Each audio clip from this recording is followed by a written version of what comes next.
দর্শক স্বাগত এখন প্রকাশে, সাথে আছি আমি জামান মণ্ডল। দেশে একের পর এক শিশু ধর্ষণ হত্যার ঘটনা উদ্বেগজনকভাবে বাড়ছে। আজ লালমনিরহাটে শিশু ধর্ষণ হত্যার জেরে অভিযুক্তর বাড়িতে হামলা চালাতে গেলে স্থানীয়দের সঙ্গে পুলিশের সংঘর্ষ হয়। এ সময় ডিসিএসপির গাড়িতেও ভাঙচুর করা হয়েছে। এদিকে রাজধানীর আদাবরে 2 পুলিশকে কুপিয়ে জখম করেছে ছিনতাইকারীরা।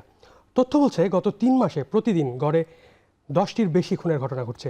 সব মিলিয়ে দেশের আইন শৃঙ্খলা পরিস্থিতি, পুলিশ বাহিনীর সংস্কার এবং বেনজির আহমেদকে দেশে ফেরানোর প্রক্রিয়ার অগ্রগতি নিয়ে আজ আমরা শুরুতে আলোচনা করতে চাই। পাশাপাশি সমসাময়িক বিষয়ে আমরা কথা বলবো। আজ আলোচনার জন্য আমাদের সাথে স্টুডিওতে আছেন বিএনপির vice chairman doctor Asaduzzaman Ripon এবং আছেন রাষ্ট্র সংস্কার আন্দোলনের সভাপতি অ্যাডভোকেট হাসনাত কাইয়ুম। আপনাদের দুজনকে স্বাগত জানাই আমাদের আজকের অনুষ্ঠানে। শুরুতেই কাইয়ুম ভাই আপনার কাছে যেতে চাই, আপনার কাছে যেতে জানতে চাইবো। আমি শুরুতেই বলছিলাম যে আসলে এত ঘটনা এবং অপরাধ খুবই উদ্বেগজনক হারে বাড়ছে এবং শিশু ধর্ষণের ঘটনা তো কমছে না।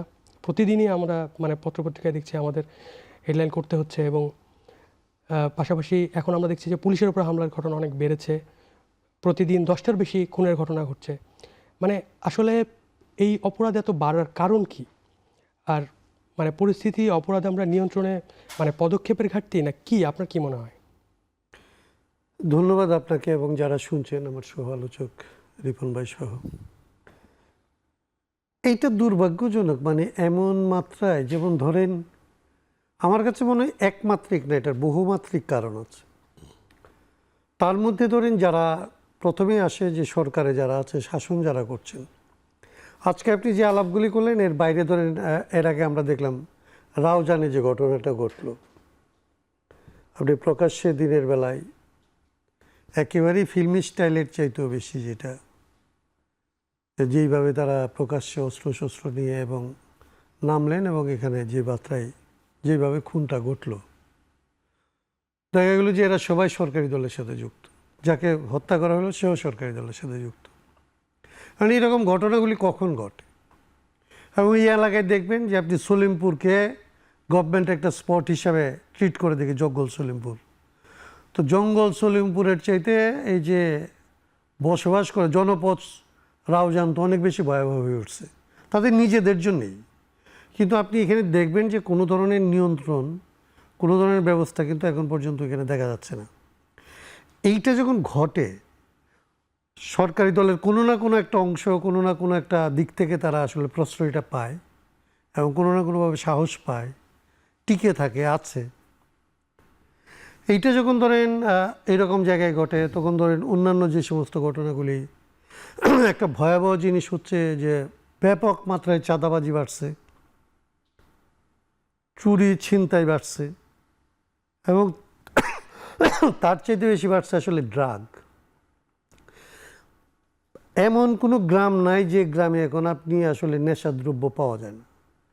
এমন কোনো এত সব ছোট বাচ্চারা, এত কম বয়সের বাচ্চারা ধরেন পারিবারিক নিয়ন্ত্রণের বাইরে, এবং তারা এমন সব দুর্দর্শ ঘটনা ঘটাইতেছে যেটা আপনি স্বাভাবিক সমাজে চিন্তা করতে পারেন না। যেই বয়সে বাচ্চা কাচ্চারা মা বাবার চোখ রাঙানির বাইরে যাওয়ার কথা না, সেই বয়সে হয়তো মাকে খুন করতেছে, বাপকে আক্রমণ করতেছে, বাড়ি ঘরে ভাঙচুর করতেছে, নিজের বাড়ি ঘরেই।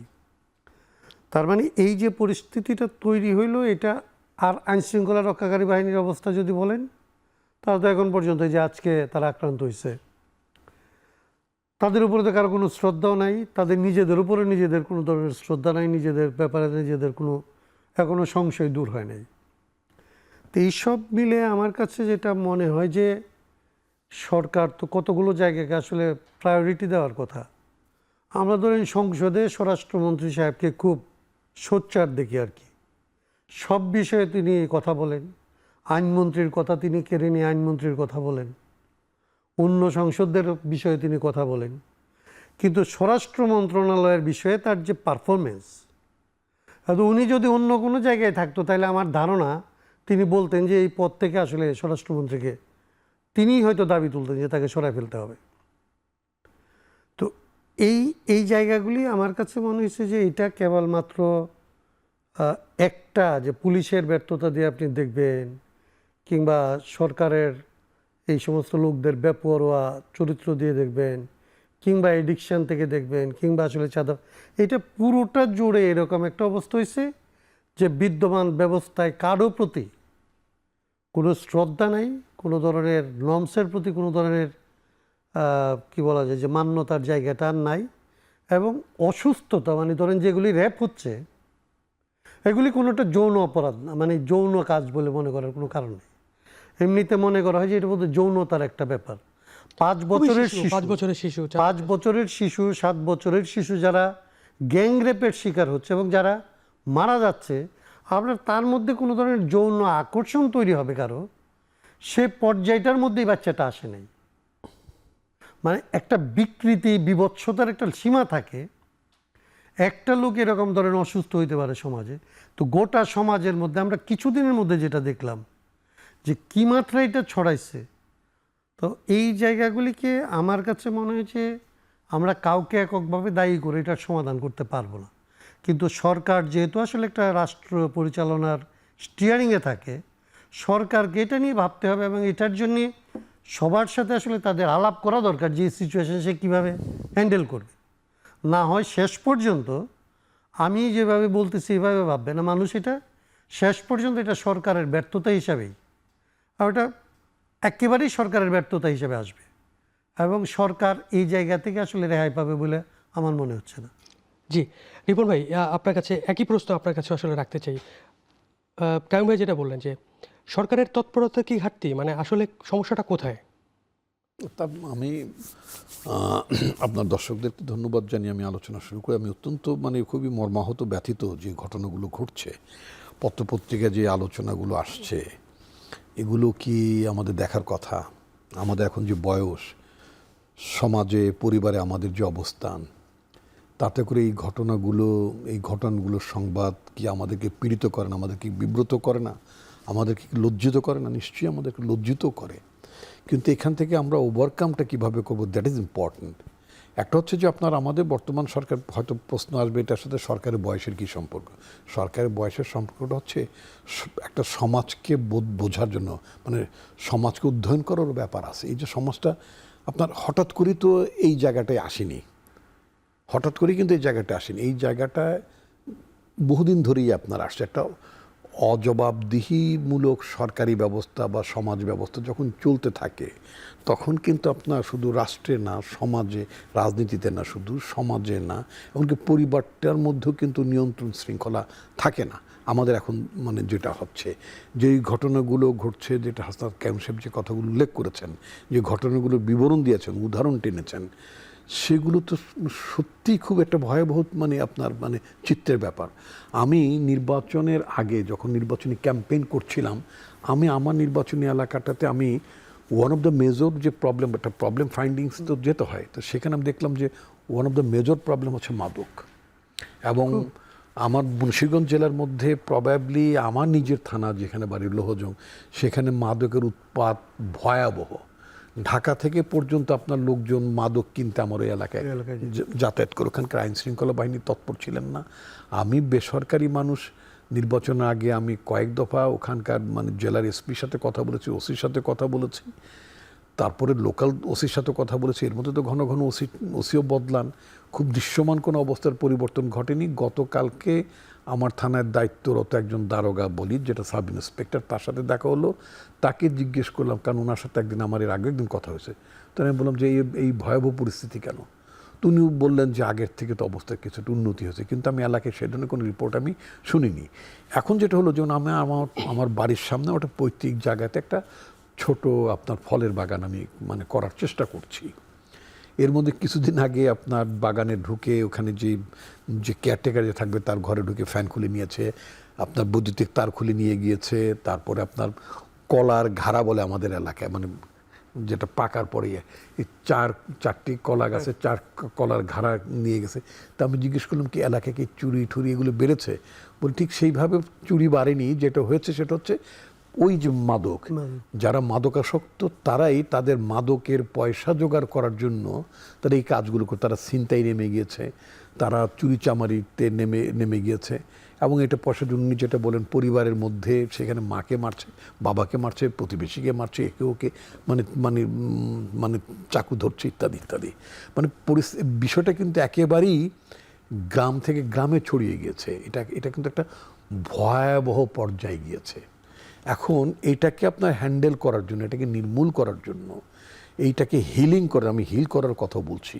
আমি যখন ঢাকা শহরে দেখি কিছু উঠতি বয়সের ছেলে মেয়েরা এক ধরনের বেলুনের মতো ফুলায়, তো আগে দেখতাম এই অল্প বয়সী ছেলে মেয়েরা বেলুন ফুলায়। কিছুদিন আগে আমি যে এলাকাতে থাকি ঢাকাতে, সেখান থেকে একটা মোটামুটি 17-18 বছর বয়সী, আরো ছোট মানে 5 বছর 6 বছর 7 বছরের বাচ্চারাও দেখা যায় যে ওই এটা কিন্তু ঢাকা শহরে নির্বিকারে করছে, নির্বিচারে করছে। এটা কেউ দেখছেও না, প্রতিকারও নিচ্ছে না, এদের রিহ্যাবিলিট করার ব্যাপার নাই, প্রতিকারের ব্যাপার নাই, ধরার ব্যাপার নাই, কিছুই নাই। আমার কাছে যেটা মনে হচ্ছে কি, যে আগামী 5-10 বছর পরে আমরা বোধহয় কয়েক কোটি আপনার মানে এই নেশাগ্রস্ত মানে কিশোর কিশোরী পাবো, যুবক যুবতী পাবো, এবং এরা শারীরিকভাবে বিকলাঙ্গ হয়ে যাবে, এদের মস্তিষ্ক কাজ করবে না, এবং সমাজের জন্য, রাষ্ট্রের জন্য এরা বার্ডেন হয়ে যাবে। সত্যি কথা বলতে বার্ডেন হয়ে যাবে, কারণ তারা তো কোনো প্রোডাক্টিভ কাজে থাকার মতো তাদের শারীরিক এবং মানসিক অবস্থা থাকবে না তাদের। এবং এই শ্রেণীটা আপনার চুরি ডাকাতিতে নেমে পড়বে, অসামাজিক কাজকর্ম করতে নেমে যাবে এই লোকগুলো। এখন যে ধর্ষণের ঘটনাগুলো আপনি দেখছেন, কাইয়ুম ভাই খুব চমৎকারভাবেই বলেছেন, আমি নিজেও ওনার সাথে একমত। সেটা হচ্ছে যে এটা কোনো মানসিক বৈকল্য, এটা কোনো সুস্থ মানুষ, একটা কিশোরী মেয়ে 5 বছর 7 বছর 8 বছর 9 বছর বয়সী, মানে সোজা কথা মানে একটা অ্যাডোলসেন্ট এজ যেটাকে আমরা বলি, এই বয়সটিতে তার তো এরকম ভিকটিম, শিশু, হ্যাঁ শিশু, এদের তো ভিকটিম হওয়ার কথা না, কিন্তু আলটিমেটলি তারা ভিকটিম হচ্ছেন। তো মানে এই ধরনের ঘটনার শিকার তো তারা হচ্ছেন, এটা তো অস্বীকার করা যাবে না। কিন্তু এটার প্রতিরোধ করার ব্যবস্থাটা কি? এটা তো আপনি সিআরপিসি দিয়ে, মানে তথাকথিত প্রচলিত আইন দিয়ে আপনি করতে পারবেন না। আপনি কি করতে পারবেন? কথা আপনার আইনের মধ্যে কতটুকু ব্যবস্থা আছে? গতকালকে আমি যখন দারোগাকে বললাম, দারোগা বললো কি আইনের মধ্যে কি 50 গ্রাম না কি গ্রাম ট্রাম বল আছে, এর বেশি নাকি কত গ্রাম বললো, এত গ্রামের বেশি বললে নাকি সেটা এই অপরাধের মধ্যে পড়বে না, বা কি পড়বে, মানে তার মানে আইনেরও ত্রুটি আছে, ফাঁক আছে, যার জন্য এদের বিরুদ্ধে অনেক সময় আইন করা মানে ইয়ে করা যায় না। দারোগা সাহেব বললেন যে টিএনও সাহেব নাকি বলছেন যে আরও কমায় লেখেন। তার আমি বললাম কমায় লেখেন মানে কমায় না লিখলেও আইনের ধারার মধ্যে পড়ে না। এটা কি একটা বাজে অবস্থা। তার এখন আইনের মধ্যে যেভাবে পড়ে, এটা তো ধরতে হবে। একটা সময় মানে আপনার সীমান্ততে চালান হতো, কিছু লোকজন আমরা ইয়াবা বদি, অমুক বদি, নানান বদির নাম শুনতাম। এটা তো সত্য কথার যে এক শ্রেণীর লোক রাজনীতিতে এই যে ইয়াবা বদি ঠদি টাইপের মতো লোকরা, তারা লার্জ স্কেলে এগুলো সীমান্ত দিয়ে পাচার করে নিয়ে আসতো, তারপর তাদের নেটওয়ার্কের মাধ্যমে এটাকে বিস্তৃতি ঘটিয়ে একটা ব্যবসা বাণিজ্য করে শত শত কোটি টাকার মালিক হয়েছে। হয়তো ব্যক্তি বিশেষ কেউ কেউ শত শত কোটি টাকার মালিক হয়েছেন, কিন্তু আলটিমেটলি এইটার যে ভয়াবহর যে বিস্তৃততা, সেটা তো থেমে নেই। এটা তো মানে একেবারে পুরো গ্রাম পর্যায়ে এটা মানে ছড়িয়ে গেছে। হয়তো ধন সম্পত্তির মালিক এগুলো বিক্রি বেচা করে হয়তো 2, 4, 500 বা 1000 লোক হয়তো ধনী হয়েছে, কিন্তু ধ্বংস করে দিয়েছে তো কোটি মানুষকে।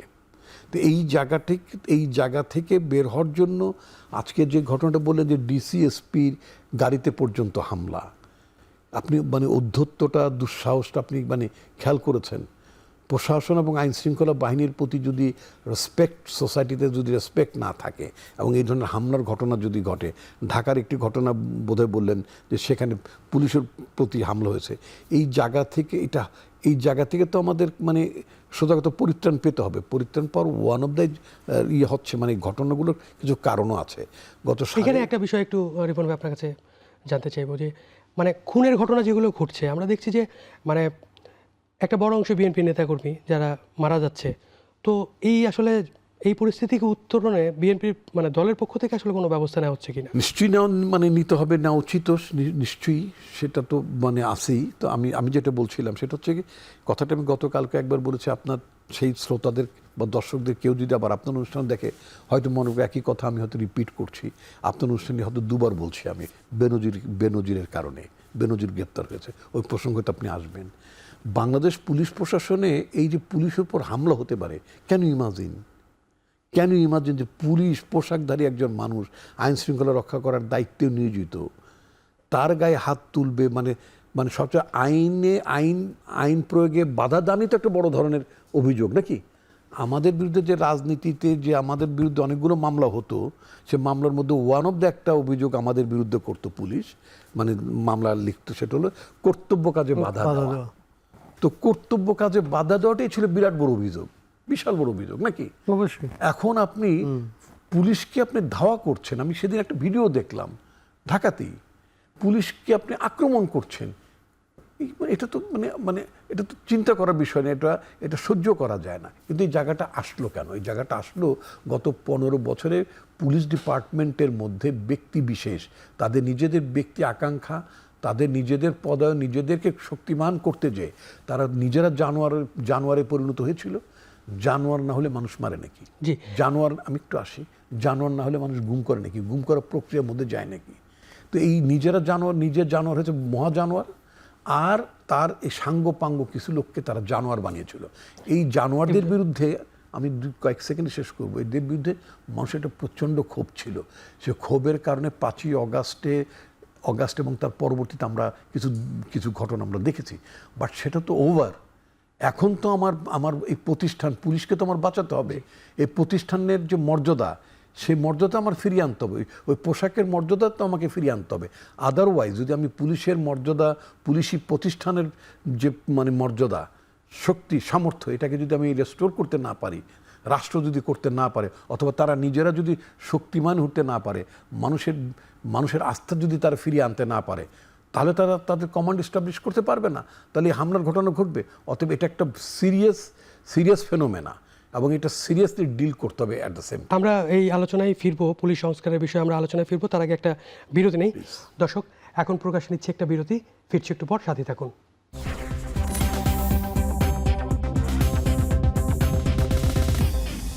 কেমন ভাই, বিরতির আগে রিপন ভাই যে জায়গায় আলোচনাটা শেষ করলেন, পুলিশ সংস্কার নিয়ে উনি কথা বলছিলেন, মানে পুলিশ সংস্কারের যে আলোচনাটা আসলে উঠেছিল সেটা কি থমকে গেল? মানে এইটা তো ধরেন আপনার আমরা তো সবসময় আমাদের বিশাল বিশাল ধরেন আন্দোলন হয়, সংগ্রাম হয়, এমনকি আমরা মানে আমাদের এই দেশের মানুষ দুইবার স্বাধীনতার লড়াই করছে, দুইবার জিতছে, দেশ ভাঙছে।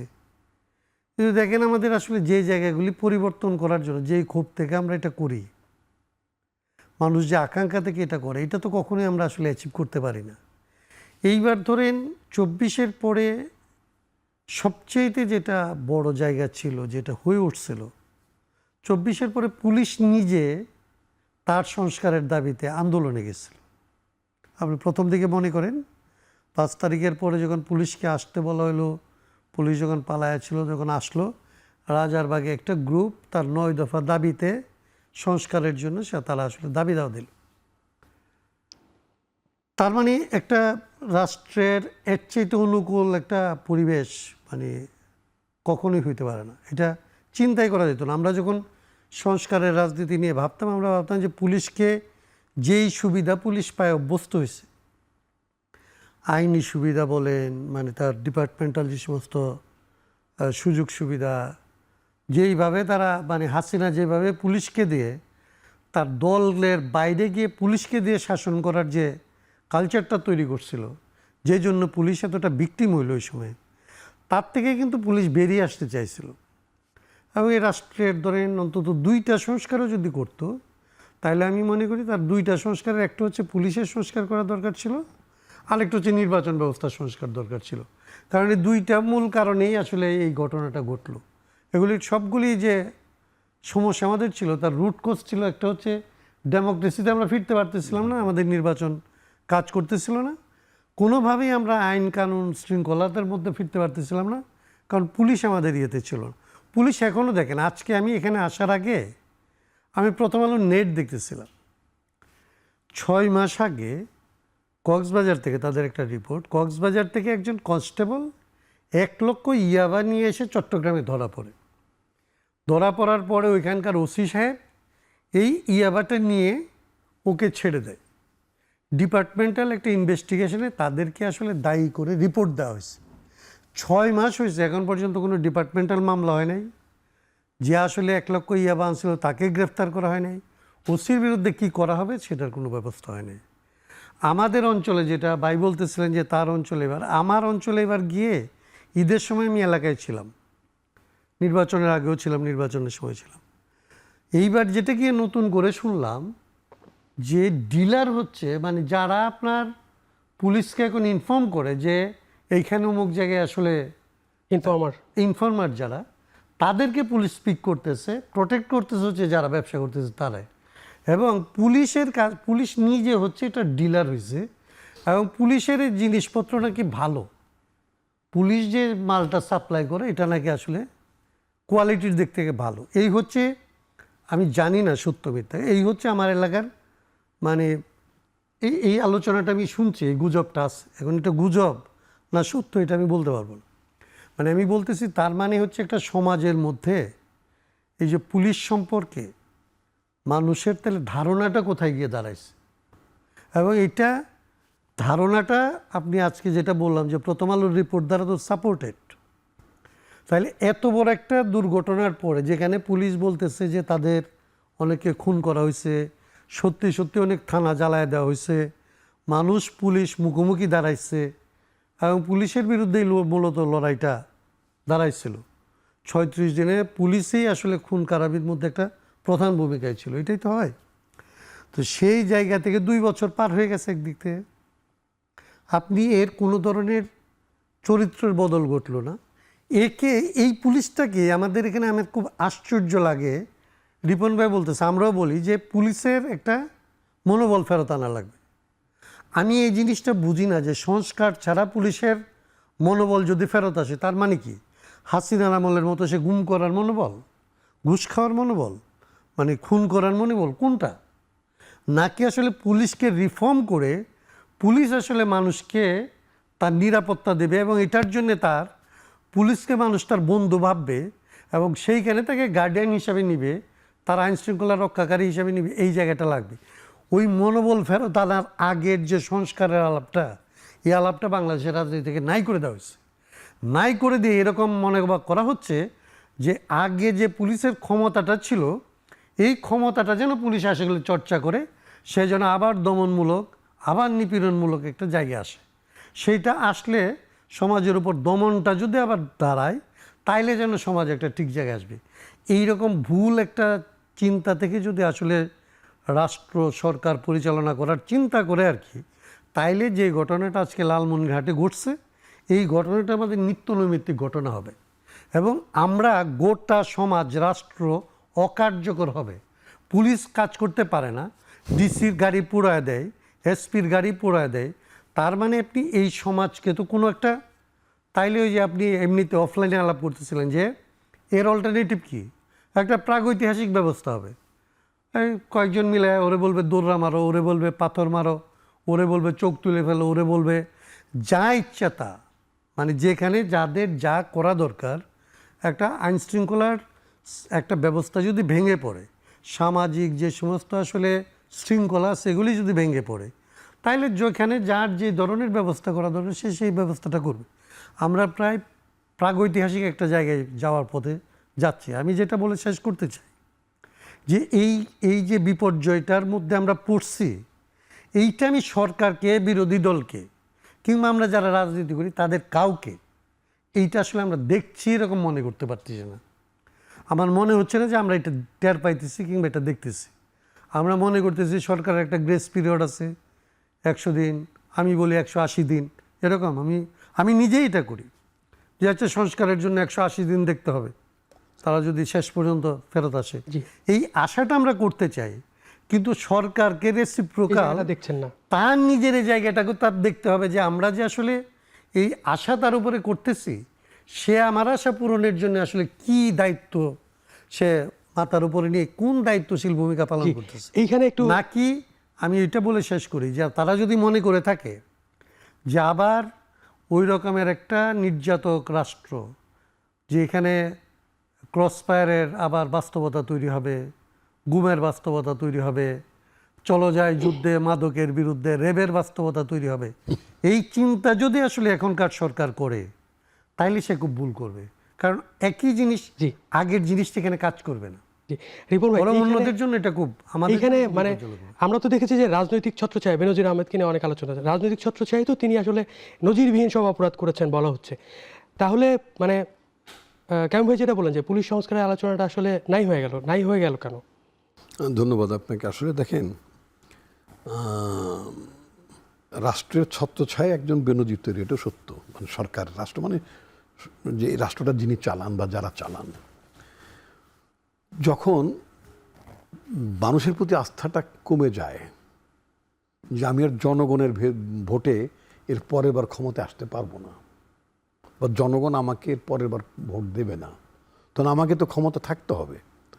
মানে আমার তো ক্ষমতা থাকার একটা বাসনা, উদগ্র বাসনা মিনহল জন্ম নিয়েছে আমার মধ্যে, তাই না?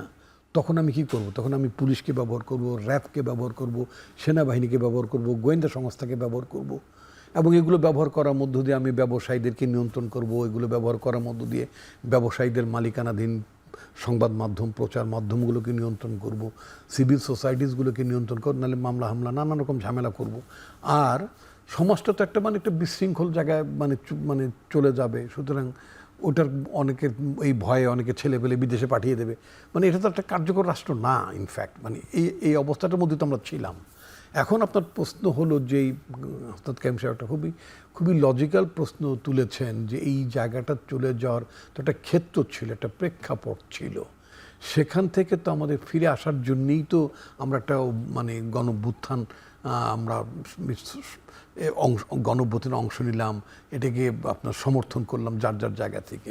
তো সেই জায়গা থেকে যদি এখন সংস্কারটা অথবা জনগণের যে আকাঙ্ক্ষাটা, সেই জায়গায় যদি আমরা মানে ফেরত যেতে না পারি, অর্থাৎ রাষ্ট্রটাকে যদি আমরা রিবিল্ড করতে না পারি, এটা কোনো কথার কথা না, এটা কোনো মানে আপনার মানে কোনো ভাষার বিষয় না। রাষ্ট্র নির্মাণ, রাষ্ট্র বিনির্মাণ, এগুলো ঠিক আপনার এই কথা, এটা কথা মালা রাজনীতি না। এখানে আপনাকে আপনার ভাবনাগুলো মানে একটাদের ডিসঅর্ডার হয়ে গেছে, ডিসফাংশনাল অবস্থায় চলে গেছে, এটা তো সত্য কথা, এটা তো সত্য কথা। আজকে পত্রিকায় পড়লাম যে সরকার 5টা নন ব্যাংকিং ফিনান্সিয়াল ইনস্টিটিউশনকে আপনার করেছে, আপনার কি বলে, এটা অবসায়ন করেছে, এবং ওখানে যারা টাকা রেখেছেন তাদেরকে কিছু ক্ষতিপূরণ দেবেন, সব না মানে সর্বোচ্চ 10 লাখ করে কাউকে দেবেন। এখন এই যে আপনার এই দুর্গতিটা কি মানে, এবং ওদের খেলাপি ঋণের হার ছিল অলমোস্ট 98-99%। তো 98-99% যখন খেলাপি ঋণের হার থাকে, তাদেরকে যারা মানে দেখভাল করার অথরিটি, যে বাংলাদেশ ব্যাংকও আপনার মানে নাকে তেল দিয়ে ঘুমেছে, অথবা অবৈধ অনৈতিক সুযোগ সুবিধা নিয়ে এগুলো দেখেনি। তার মানে সোজা কথা, আপনি রাষ্ট্র বলেন, বিভিন্ন প্রতিষ্ঠান বলেন, অর্গান বলেন, সেটা মানবাধিকার কমিশন হাসিনার আমলের অথবা তথ্য কমিশন হাসিনার আমলের, যা ছিল ওগুলোর নাম কোয়াস্তে ছিল, ওগুলো কাউকে একটা চাকরি বাকরি দেওয়ার জন্য বসিয়ে রাখা হয়েছিল। এর মধ্যে পুলিশের সংস্কারের একটা আলোচনা আসছিল, এটা হওয়া খুবই জরুরি দরকার। আদারওয়াইজ আমি তার সাথে ভেরি মাচ মানে একমত। আদারওয়াইজ আপনার মানে উনি খুব সঠিক কথা বলেছেন। আমি তো মানে পুলিশের ক্ষমতায়ন বলতে আমি মানে ভবিষ্যতের আইজি তিনি আর একটা বেনজির হয়ে উঠবেন, একটা ডিএমপির কমিশনার মানে ওই যে কি বলে আসাদুজ্জামান আমার নামে, রিপন ভাই আমাদের একটা বিরতি নিতে হবে, আমরা একটা বিরতি নেই, এরকম চাই না।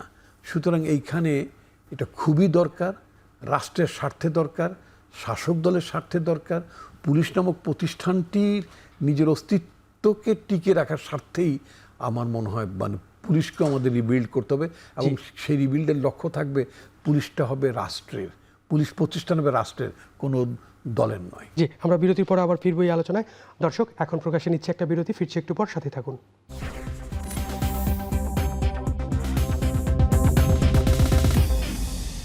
বিরতির আগে আমরা বেনজির আহমেদকে নিয়ে কথা বলছিলাম। তো আজকে ওনাকে ফেরাতে দুদক চিঠি দিয়েছে। তো মানে কাইয়ুম ভাইয়ের কাছে জানতে চাই যে মানে বেনজির আহমেদকে আসলে ফেরানোর ব্যাপারে কতটা আশাবাদী আপনি? আমি এই বিষয়ে এক ধরনের আশাবাদ আমার মধ্যে তৈরি হয়েছে। মানে যেহেতু তাকে আসলে গ্রেফতার হয়েছে, যেখান থেকে তার গ্রেফতার হওয়াটাই কঠিন ছিল আসলে। বিশেষত তার যে রেতে গ্রেফতার হলো, এটা এখন পর্যন্ত আসলে আন্তর্জাতিকভাবে এরকম অপরাধীদের জন্য এক ধরনের ওপেন জায়গায় বলা যাইতে পারে। তো সেইখানে ইন্টারপোল অ্যাক্ট করা এবং তাকে আসলে গ্রেফতার করার পরে তার বিরুদ্ধে এখন পর্যন্ত যে ধরনের অভিযোগগুলি আছে, একটা হয় যেমন ধরেন ফেরানোর ক্ষেত্রে বাধা হয় সেই সমস্ত জায়গায় যে জায়গাগুলিতে আসলে মৃত্যুদণ্ডটা অ্যালাউড না। ধরেন অস্ট্রেলিয়ায় কিংবা আসলে আমেরিকার কিছু স্টেট কিংবা ইউরোপের কোনো কোনো দেশ, আমি ধরেন এরকম অভিযোগে অভিযুক্ত হইলাম যে আমাকে যদি আপনি ফেরত দেন তাহলে আমার মৃত্যুদণ্ড হইতে পারে এবং মৃত্যুদণ্ড কার্যকর হইতে পারে। ইউরোপে এবং আমেরিকায় ইউরোপ এবং আমেরিকার কোনো কোনো ধরেন জায়গা আছে, স্টেট আছে যেখানে এখনো মৃত্যুদণ্ড আছে, আবার নাই। কিন্তু যেটা যেহেতু এইখানে মিডল ইস্টের এই দেশগুলির মধ্যে এই ধরনের মৃত্যুদণ্ড নিয়ে কোনো ধরনের বাড়তি সেন্সেশন নাই, বা ধরেন যেটা দুনিয়ার এখনকার যে ট্রেন্ড, যে আইনকে যতটা মানবিকভাবে দেখার চেষ্টা করা হয়, সেই জায়গাটা যেহেতু নাই, এবং তার বিরুদ্ধে যখন এখন পর্যন্ত আসলে দুদকের মামলা আছে, অভিযোগের ভিত্তিতেই তাকে গ্রেফতার করা হয়েছে, যদি আরও বেশি ধরনের কোনো বিষয়কে ওইখানে যুক্ত না করা হয় তাহলে আমার কাছে মনে হয় যাকে ফেরত আনা সম্ভব হইতে পারে। এবং এটা এক ধরনের এই অ্যাটিচিউড আছে বলেই সে গ্রেফতার হয়েছে বলে আমার কাছে মনে হয়। এবং এটা যদি করতে পারে সরকারের জন্যে, প্রশাসনের জন্যে, আমাদের দেশের জন্য আসলে একটা খুব ভালো সাইন হিসাবে এটাকে আমি দেখি, মনে করি যে এদের বিচারের আওতায় আনা অন্তত আসলে সম্ভব হয়ে উঠতে পারে। জি রিপন ভাই, আপনার মতামত জানতে চাই, আপনার কাছে কি মনে হচ্ছে? আমি আজকে আমি তো নিজে মানে সংবাদপত্রের লোক, পত্রিকার লোক, আমার নিজের পত্রিকাতেও আমরা একটা আজকে রিপোর্ট করেছি যে বাংলাদেশ এবং সংযুক্ত আরব আমিরাত, যেটা আমরা দুবাই বলি ওদের একটা প্রভিন্সকেও, সেখানে আমাদের দু দেশের মধ্যে কোনো এক্সট্রাডিশন নাই, ট্রিটি নাই, প্যাক্ট নাই।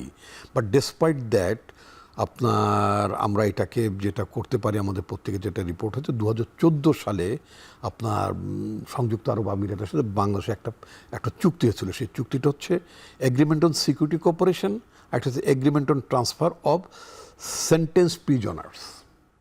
দুইজনকে বোধহয় আমরা ফিরেছি দুবাই থেকে। এবং আমরা নরসিংদীর একটি ঘটনায় আমাদের এরকম মানে কিন্তু আরাফ খান নামের একজন আছেন, তাকে ফেরানো যায়নি। ওটা তো ফেরানোর ব্যাপারে ওটা তার ভারতীয় পাসপোর্ট বা এই একটা জটিল পাসপোর্ট আপনার ভারতীয় পাসপোর্ট থাকুক আর যে দেশের পাসপোর্টই থাকুক না কেন, আপনি এখন পাসপোর্টটা নতুন করে আপনি অর্জন করেছেন অথবা যেভাবেই করেছেন, আপনি এর আগে তো কোনো না কোনো দেশের নাগরিক ছিলেন, তো আচ্ছা আপনি সেই নাগরিকত্ব আপনি গিভ আপ করেন নাই। এখানে আবার একটা কথা আছে, আপনি পাসপোর্ট নিলেন, বাংলাদেশের পাসপোর্ট গিভ আপ করেননি, আপনাকে তো রিনাউন্সিয়েশন তো করতে হবে একটা, সেটা তো ও এখানে পাসপোর্টটাই বানাইছে ভারতে গিয়ে, ভারতে মানে ওই ফেক একটা হ্যাঁ মানে আইডেন্টিটি দিয়ে আমি সেটাই বলছি। কিন্তু সে যে বাংলাদেশের নাগরিক এটা প্রমাণ করার জন্য যথেষ্ট সুযোগ বাংলাদেশের ছিল এবং আছে। বেনজির নিশ্চয়ই আমার ধারণা 2-3টা পাসপোর্ট থাকাটা অস্বাভাবিক, কিন্তু বেনজির যে বাংলাদেশের নাগরিক ছিলেন সেটা বাংলাদেশ প্রমাণ করতে বাংলাদেশের কষ্ট হওয়ার কোনো কারণ থাকবে না। উনি অ্যাজ পুলিশ চিফ হিসেবে তিনি বহু জায়গায় মানে সেমিনার সিম্পোজিয়ামে গেছেন, বক্তৃতা করেছেন, সেই প্রুফ আছে। এখন উনি যদি আরেক দেশের নাগরিকত্ব যদি নিয়েও থাকেন, ওনাকে সেই দেশের নাগরিকত্ব কিভাবে দেওয়া হয়েছিল, যদি উনি কেনার মাধ্যমে নাগরিকত্ব অর্জন করে থাকেন, একটা কারণ থাকতে হবে। তো সেটা তো একটা বড় অফেন্স। তিনি দেশের টাকা পাচার করেছেন, সেটা আবার নতুন করে প্রমাণ হবে, তাই না? তো সুতরাং এটা তাকে ফেরত আনার জন্য আমি যেটা মনে করি, ব্যবস্থা আছে, আইন আছে, কিন্তু এটার জন্য যেটা দরকার পড়বে এটা রিগোরাস আপনার গভর্নমেন্টের লেভেলতে, ফরেন মিনিস্ট্রি বলেন, হোম মিনিস্ট্রি বলেন, এই জায়গাতে একটা রিগোরাস জব আছে। তার ডকুমেন্টেশনগুলো তৈরি করা, যেন আরব আমিরাতের কারণে ওখানে আবার এটাকে ইংরেজিতে করবেন, আরবিতে করবেন, সমস্ত কিছু মানে ব্যাখ্যাগুলো দেবেন, এবং এটার জন্য খুব ডেডিকেটেড লোক থাকতে হবে, খুব অ্যাসাইন্ড ডেডিকেটেড একজন মানে একাধিক মানে ডেস্ক, মানে এই যে ইন্টারপোলের মাধ্যমে যাদেরকে আমরা ফেরত আনতে চাই, এই ফেরত আনার কাজটি করার জন্য আমি মনে করি সরকার শুড ওপেন এ মানে নিউ ডেস্ক, যারা এখানে খুব ডেডিকেটেড লোকজন, অভিজ্ঞ লোকজন মানে থাকবেন, তারা এই কাজগুলোতে তারা একেবারে নিঃস্বার্থভাবে মানে কাজ করে যাবেন। এবং এটা যদি করেন, আমি মনে করি সেটা সম্ভব। এবার একটু তা না, আমেরিকা থেকে আপনার আওয়ামী লীগের আমলে আমেরিকা থেকে মানে আপনার ফেরত এনেছে না, আওয়ামী লীগ এনেছে। তো বেনজিরের ঘটনাটাকে আরও সিরিয়াসলি নিতে হবে এই কারণে, যারা বাংলাদেশের সম্পদ লুণ্ঠন করে হাজার হাজার লক্ষ কোটি টাকা যারা পাচার করছে, ইনক্লুডিং এস আলম থেকে শুরু অন্যরা যারা, তাদের জন্য বেনজির হবে একটা সিম্পলি টেস্ট কেস।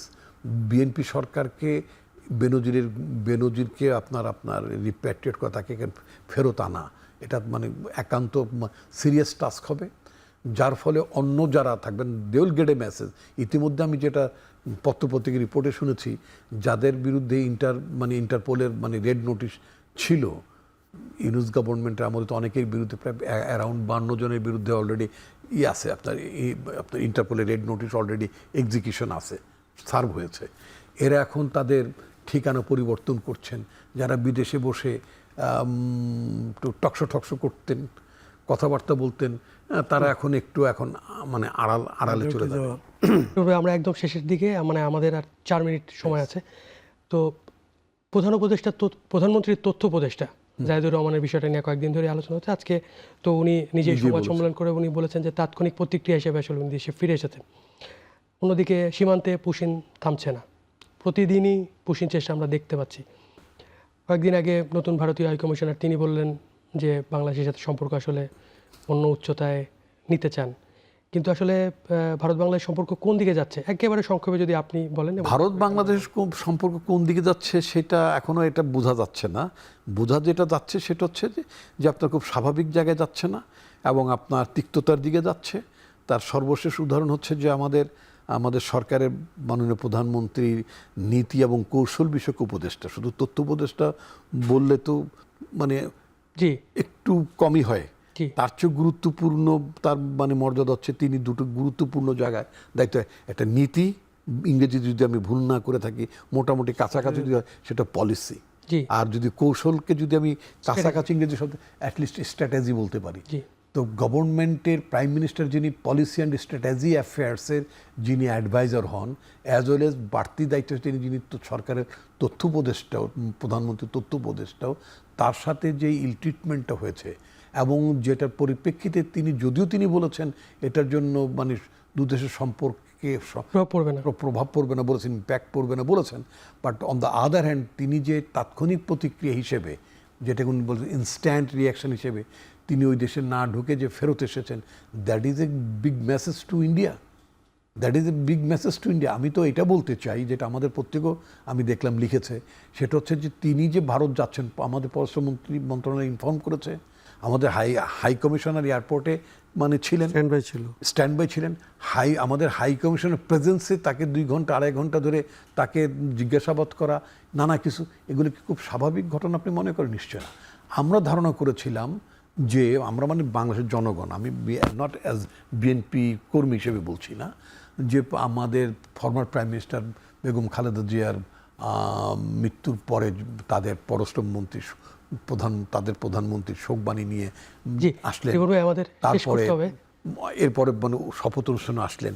আমরা মনে করছিলাম যে ভারত হয়তো সম্পর্কটা আপনার রিনিউ করতে চায়, রিবিল্ড করতে চায়, কিন্তু তা না দেখে যেভাবে পুশিনের ঘটনা কন্টিনিউয়াসলি যে প্রেশারটা তারা বাংলাদেশের উপরে রাখছে এবং আমাদের তথ্য উপদেষ্টার সাথে যেই ব্যবহারটা তারা করেছেন, যার তাৎক্ষণিক প্রতিক্রিয়া হিসেবে ইনফরমেশন অ্যাডভাইজার যেই ওই দেশে না যে ফেরত এসেছেন, এতে করে আমি মনে করি এটা খুব ভালো। আমরা একদম শেষের দিকে আপনি যদি সংক্ষেপে এই বিষয়ে। আমি শুধুমাত্র এটা বলতে চাই যে ভারতের দিক থেকে আমরা আরও আসলে ম্যাচিউর আচরণ আশা করতেছিলাম, বা এইরকম একটা পরিস্থিতি তৈরি হচ্ছিল বলে মনে হচ্ছিল। যদিও পশ্চিমবঙ্গে সরকার পরিবর্তনের পরে পুশিনটা একটা বাজে বার্তা দিচ্ছিল আমাদেরকে, কিন্তু তাদের যে হাই কমিশনার এসেছিলেন তার যে আসলে ভাষা উচ্ছ্বাস, কিন্তু তার পরপর আসলে আমাদের এই যে উপদেষ্টার সাথে যে আচরণ হলো, আমি মনে করি যে এইটা আমাদের জন্য এবং তাদের জন্য আসলে ভালো হলো না। এবং আমি এটাও মনে করি যে তথ্য উপদেষ্টা বা যে ওনার যে এই উপদেষ্টার যে পদক্ষেপ তাৎক্ষণিক, সেটা গুরুত্বপূর্ণ ছিল। আমি মনে করি তার দিক থেকে এটা একভাবে বাংলাদেশের মর্যাদাকে একভাবে টিকিয়ে রেখেছে এবং উনি ভালো কাজ করেছেন। আপনাদের দুজনকে অনেক ধন্যবাদ, মানুষের পক্ষ থেকে ধন্যবাদ জানাতে চাই। আপনাদের দুজনকে অনেক ধন্যবাদ আমাদের সময় দেওয়ার জন্য। দর্শক, শেষ করছি আজকের এখন প্রকাশ। এতক্ষণ সাথে থাকার জন্য ধন্যবাদ। শুভরাত্রি।